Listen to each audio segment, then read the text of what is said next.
There are 18 things sitting in your home right now, and Japanese people would never keep a single one of them. Not because they can't afford them, not because they don't know about them, because they figured out something neuroscience only confirmed in 2011. Every object out of place is actively consuming your mental energy. Not occasionally, constantly. Right now, while you watch this. Your home is not a background, it is a cognitive load, and most of it you chose to carry. Here's what this video is going to do. Give you 18 specific things to remove, and removing even 3 of them will change how your brain feels by tonight. None of this costs money. Most of it takes under 10 minutes, and you can start with item 1 before this video ends. Right now, there are objects in your home actively draining you, not occasionally, constantly, and you probably think most of them are helping you. You've cleaned your home, you've organized it. You might even call yourself a minimalist, and something still feels heavy. That's the clue. That heaviness has a source, 18 sources to be exact. And number 12, that one is in every room of your house. You keep it out of love. Japan would call it the most expensive thing you own. Japan is the longest-lived nation on Earth. For the 40th consecutive year, Japanese women lead global life expectancy, averaging 87.13 years, according to Japan's Ministry of Health, Labor, and Welfare. The country is home to more than 90,000 centenarians. Of the roughly 9 to 35,000 centenarians worldwide, a figure compiled by the United Nations in 2024, Japan holds a disproportionate share for a nation of 125 million people. That isn't diet alone. It isn't genetics alone. Researchers who study Japanese longevity consistently point to one under-examined variable: the structure of the home environment. What is in it? What is not in it? And how that distinction is treated as a daily practice, not a weekend project. The Japanese concept behind this is called danshari. It translates roughly as refuse what you don't need, discard what you already have, and separate yourself from attachment to things. 3 steps. 1 philosophy. Practiced at the level of individual objects every day. This is not aesthetics. This is neurology applied to your living room. Japan didn't just figure out what to remove, it figured out what removal does to the brain. And that's exactly where everything shifts. Item 1. Duplicate tools and appliances. It's in your kitchen, and you believe that having a backup means you're prepared. You have 2 can openers, 3 spatulas, a second blender you bought when the first one started making a noise, maybe a spare electric kettle in a cabinet. Insurance, you call it. Here's what that insurance costs. Every duplicate item is an unmade decision. Your brain registers the redundancy, subconsciously, on every pass through the kitchen as an unresolved question. Why do I have 2? Which one is better? Should I get rid of one? Hold on. You're not making those decisions consciously, but your prefrontal cortex is quietly logging them every time you reach past the second spatula to get to the first. The shift. Pull out every item that has a duplicate. Keep one. The better one. Not the one you feel guilty about discarding. The one you actually use. Do it in one drawer. Today. Number 2 is in your pantry and your bathroom at the same time. And it's something you're almost certain you're going to use eventually. Item 2. Expired products. Check your pantry. Check under your bathroom sink. Go ahead. I'll wait. You are keeping things you cannot use. You know this, and you're keeping them anyway. The mechanism is called completion bias. Your brain wants to honor the original purchase decision.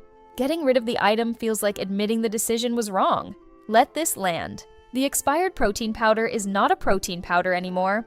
It is a monument to a version of yourself that bought it. And every time you see it, you process that gap. Who you intended to be versus who opened the pantry this morning.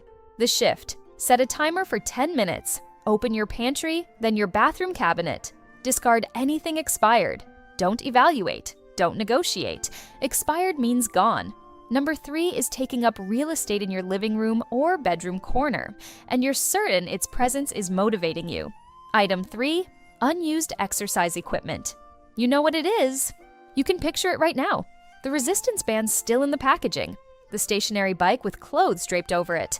The yoga mat that hasn't been unrolled since the 2nd week of January. You kept it because keeping it felt like keeping the intention. Psychologists call this the licensing effect. The object cues the intention, you register a brief sense of virtue for having it, and you never do the thing. Worse, Every day you don't use it, the object accumulates a faint charge of guilt. Not dramatic guilt, just enough to make the room feel slightly heavier. Instructional pause. The equipment is not helping you exercise. It is helping you feel like you might. That's different. Japan doesn't keep things that might. Japan keeps things that do. The shift, if you haven't used it in 90 days, it leaves the room. Sell it, donate it, store it out of sight. Somewhere it is not part of your daily visual field. Number 4 is on your kitchen counter or your desk, and you've convinced yourself that keeping it there means you're on top of it. Item 4, piles of unread mail and paper. This one is everywhere. Counter, desk, the basket by the door you bought specifically to contain the problem, which only gave the problem a container. Unread paper creates what psychologists call open loops. Your brain flags the pile as an unfinished task every time it enters your visual field, and refreshes that task automatically without your permission. The pile is not neutral. Every time you glance at it, your brain cues the thought, I need to deal with that. And then you don't. And the loop stays open, and stays open, and stays open. The shift, one inbox, physical or digital, not both. Process it weekly, not when it feels urgent. The pile doesn't go away by growing a system around it, it goes away by getting smaller. Number 5 is on your shelves, your tables, probably your windowsill, and you're sure it makes the space feel more like home. Item 5, decorative items with no meaning. Here is something Japan understands that most Western interiors don't. An object without meaning is not decoration. It is noise. The small ceramic figurine from a store you don't remember. The 3-candle set you never light. The framed print that came with the frame. Each one registers in your visual cortex as data to be processed and discarded as irrelevant every time. This is where the Japanese principle of emma enters. Ma is the deliberate use of empty space, not absence, but an active element that gives the mind somewhere to rest. A wall with one object says something. A wall covered in objects says everything, which means the brain hears nothing and tunes out. Meaning is not decorative, it is functional. The shift, walk through one room, touch every decorative object. If you can't answer, in one sentence, why it matters to you, it goes. Ma is not emptiness, it is permission. Number 6 is everywhere in your living room, and more of it is something you associate with comfort and warmth. Item 6, excess furniture. More furniture does not mean more comfort. It means less room for your mind to move. Most Western living rooms contain significantly more furniture than is ever used at one time. Every extra piece forces the eye to navigate, the body to adjust, and the brain to process a more complex environment than necessary. The Princeton research is relevant here too. Each additional object is one more stimulus competing for attention. Japan designs rooms around function and space, not around filling space. One chair that is always used outranks 3 chairs that are navigated around. Let that land. The shift. Identify one piece of furniture in your living room that no one uses, that serves no clear function, and that forces you to move around it. Start there. Remove it for 2 weeks. Notice what happens to the room and to your thinking inside it. Item 7. Screens in the bedroom. Your bedroom has a screen. You use it to wind down. That is the belief. Here is the mechanism. Blue light emitted by screens suppresses melatonin production. A 2014 study published in the Proceedings of the National Academy of Sciences by Anne-Marie Cheng, Daniel Eschbach, John Duffy, and Charles Cheisler found that people who read on iPads before sleep experienced a melatonin onset delayed by more than an hour compared to those who read a physical book, and reported significantly lower alertness the following morning. You are not winding down. You are biochemically postponing sleep, and doing it in the room where recovery is supposed to happen. Japan treats the bedroom as a single function space. Rest. Not entertainment, not work, not stimulation. Rest. The boundary is physical. The phone goes in another room. Not on silent. In another room. Slow down here. The screen in your bedroom is not a habit. It is a neurological pattern that costs you more than an hour of sleep quality every night you engage it. The shift. Tonight, charge your phone outside the bedroom. Buy a $5 alarm clock if you use your phone as one. Give your brain one room where stimulation ends. Notice the difference within 3 days. Number 8 is in your living room or home office, and you think it looks organized. Item 8. Visible storage. Overloaded open shelves. Open shelves look organized. That is the belief. Here is what the brain sees: a catalog of unfinished decisions visible at all times. The McMains and Kastner study from Princeton is specific on this. It is not clutter in the abstract that drains you. It is visual complexity, the density of distinct objects the eye must register and dismiss. Open shelving at high density is visual complexity by design. This is where the Japanese concept of kanso applies. Kanso means simplicity, not minimalism as aesthetic, but simplicity as discipline. Every object in the space must earn its place with clear purpose or meaningful beauty, not a category, each specific object, earning it. Overloaded open shelves fail the kanso test by definition. The shift: take one open shelf, remove everything, return only what passes this test. Do I use it, or does it genuinely mean something to me? Not a category of items, each one individually evaluated and returned or removed. Number 9 is in your garage, your closet, a drawer you avoid opening, and it's been there for years with a future attached to it. Item 9, broken items kept for someday. The broken lamp you're going to rewire, the chair with the uneven leg, the blender missing its seal. Each one carries a promise attached to its presence. Someday I will fix this.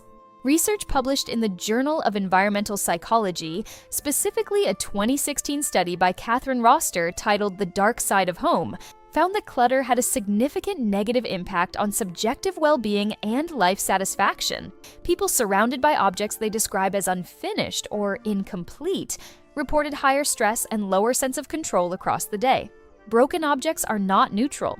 They are incomplete loops, promises you made to an object, logged and renewed every time you encounter it. They represent a version of your future self who has time, skills, and follow-through. Most of them will never be fixed. The shift: open the drawer or closet where the broken things live. If it hasn't been repaired in 6 months, it will not be repaired. Discard it. The someday you're protecting is costing you every day. Number 10 is in your bedroom closet, and you believe easy access to everything is a form of efficiency. Item 10, out-of-season clothing in daily space. Your closet contains winter coats and summer dresses simultaneously. Every morning, you navigate past items irrelevant to the next 4 months to get to the 5 things you actually wear. Roy Baumeister's research on ego depletion, introduced in his landmark 1998 paper, Ego Depletion, Is the Active Self a Limited Resource?, established that self-control and decision-making draw on the same finite mental reserve. Every irrelevant choice your eye crosses depletes that reserve. A closet full of out-of-season clothing is a decision fatigue machine you walk past twice a day. The shift: remove out-of-season clothing entirely. Store it. Under the bed, in another closet, vacuum sealed bags. What remains is your wardrobe, not your archive, your wardrobe. Number 11 is in your bathroom and your bedroom, and you believe it makes the space feel more alive. Item 11, multiple layered scented products. Candles, room sprays, diffusers, plug-in air fresheners, scented lotions, scented cleaning products, all active simultaneously. You believe fragrance makes a home feel alive. The olfactory system disagrees. The human nose adapts rapidly to constant stimulation, a process called sensory adaptation, or olfactory fatigue. You stop detecting the scents you live with, so you add more. The result is a continuous background sensory input your brain processes as unresolved signal. Not pleasant, not unpleasant, just present and requiring energy. Hold on. The shift: choose one scent, one. Use it deliberately, not as background, but as a specific signal. Light the candle when you want to relax. Not always. Japan does not perfume the air. Japan lets the air be. Item 12, sentimental clutter. Guilt objects. This is the one I told you about at the start, the one that's in every room, the one you keep out of love, the mug from your mother you never use but can't give away, the gift from a friend who hurt you, still on the shelf because discarding it feels like discarding them, the trophy from a sport you played at 19, the photo frame you look at and feel complicated. Psychologists Darby Saxby and Rena Rapetti at UCLA, in a study published in the January 2010 issue of Personality and Social Psychology Bulletin, measured cortisol in women across full days in their homes. Women who described their homes with words like cluttered and unfinished showed a flatter diurnal cortisol slope throughout the day, a hormonal pattern associated with chronic stress and adverse health outcomes. This was not a spike in reaction to the clutter. It was a persistent baseline. The West treats sentimental objects as care. Japan treats them as a specific form of weight. Here is the distinction. A memory lives in you. An object is a physical representative of that memory. Keeping the object does not honor the person. It keeps you tethered to a version of a relationship or a version of yourself that may no longer serve you. Slow down here. This one is hard. The shift. Identify one guilt object. Just one. Ask yourself, does keeping this object serve the relationship or the memory? Or does it serve my avoidance of a feeling I don't want to have? If the answer is the second one, the object is doing you harm, not honor. But number 13, that one is more personal. That one is about who you used to be. Item 13, old versions of yourself, clothes and hobbies. The guitar you haven't played in 8 years. The size 4 jeans from 2016. The oil paint set from when you were going to be a painter. The ski equipment for the trip you never rebook. This isn't about the objects, it's about who you think you might still become, or who you don't want to admit you've moved past. Wabi-sabi is the Japanese acceptance of imperfection and impermanence. The practice of choosing one worn, meaningful object over many perfect, empty ones. More than that, it is a philosophy that says, what you are right now is enough. You do not need a museum of possible selves to prove your depth. There is a woman in Kyoto. She's in her early 70s. Every morning, she opens the same single drawer in her kitchen. Inside, 6 items, exactly what she needs. Nothing else. She told a journalist she hadn't felt overwhelmed in 30 years. Not because her life is simple, because her home is. The shift. Find one category. Clothes, equipment, creative supplies. Box everything you haven't touched in 2 years. Label it with today's date. If you haven't opened it in 6 months, donate it without looking inside. You already know you won't open it. Item 14. Too many choices. Multiples of the same category. 11 types of tea in the cabinet. 4 kinds of body wash in the shower. 6 cutting boards. The belief, options equal freedom. The reality, options equal negotiation. Every selection, even trivial ones, draws from the same finite pool of daily decision capacity. Barry Schwartz documented this in The Paradox of Choice. The more options available, the less satisfied people are with what they choose, and the more anxious the selection process becomes. The underlying empirical work by Sheena Iyengar and Mark Lepper showed that people offered more choices were less likely to choose at all, and less happy when they did. More options, less satisfaction. Every time, Japan curates one good tea, one knife that works. Fewer choices, fully committed to. The shift. Pick one category.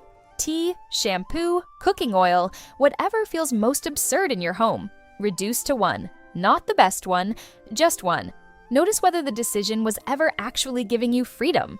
Item 15. Dead or artificial plants. Collecting dust.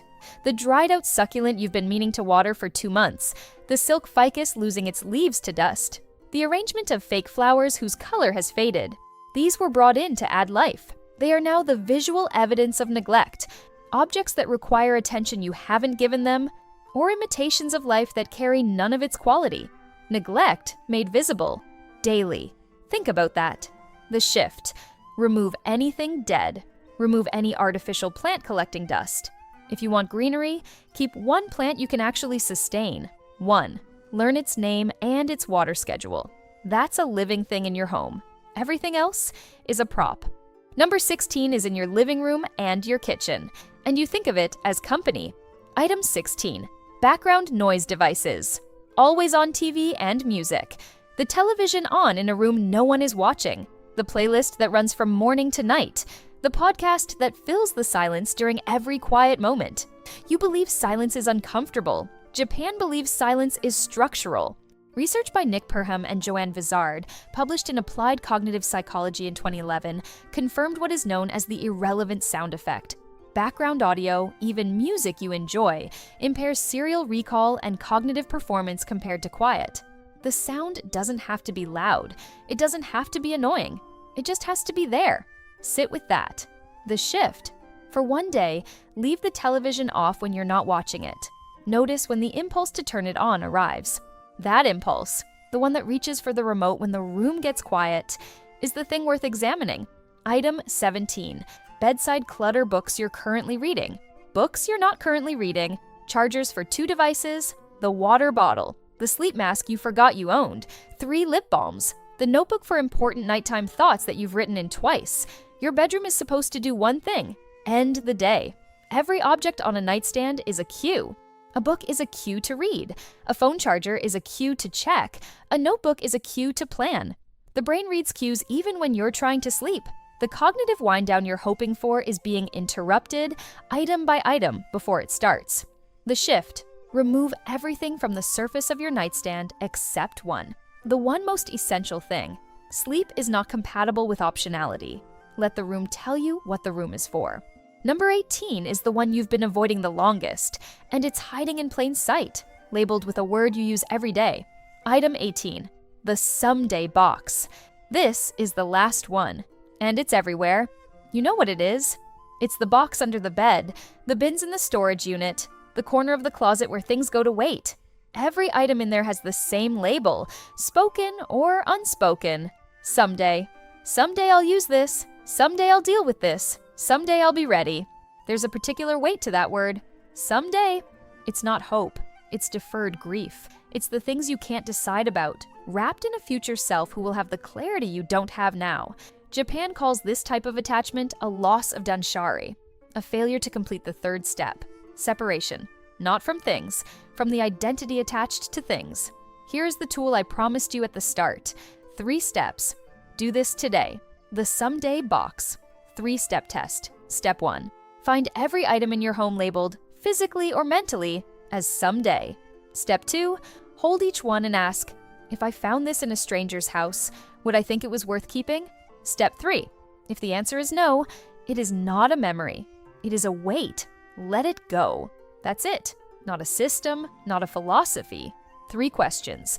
1 object at a time. Here's everything in one breath. Duplicate tools you don't use. Expired products you won't. Exercise equipment that's become furniture. Paper that keeps your brain's loops open. Decorations that mean nothing. Furniture that fills instead of serves. Screens that steal your melatonin. Open shelves that perform organization without delivering it. Broken things with futures they'll never have. Out-of-season clothes negotiating your mornings. Layered scents competing for attention your brain stopped giving. Guilt objects you keep out of love and carry like weight. Old versions of yourself taking up physical space. Too many choices giving you the illusion of freedom. Dead things you meant to care for. Background noise filling the silence you actually need. A nightstand full of cues when all you needed was rest. And 1 box somewhere, labeled someday. Japan doesn't do more. It does differently, and it does less. If you want to start right now, use the 3-step test from item 18. Find your someday box, hold each item, ask the question. That's the one thing you can do today that covers every block in this list. Drop the number of the item you know you have right now, 1 through 18 in the comments. I want to see which one hits closest to home. Send this to someone whose house you've been inside. You already know which number they need to see. And subscribe, because the next one is about 7 Japanese secrets that melt belly fat without the gym. You can start tonight. That one you don't want to miss.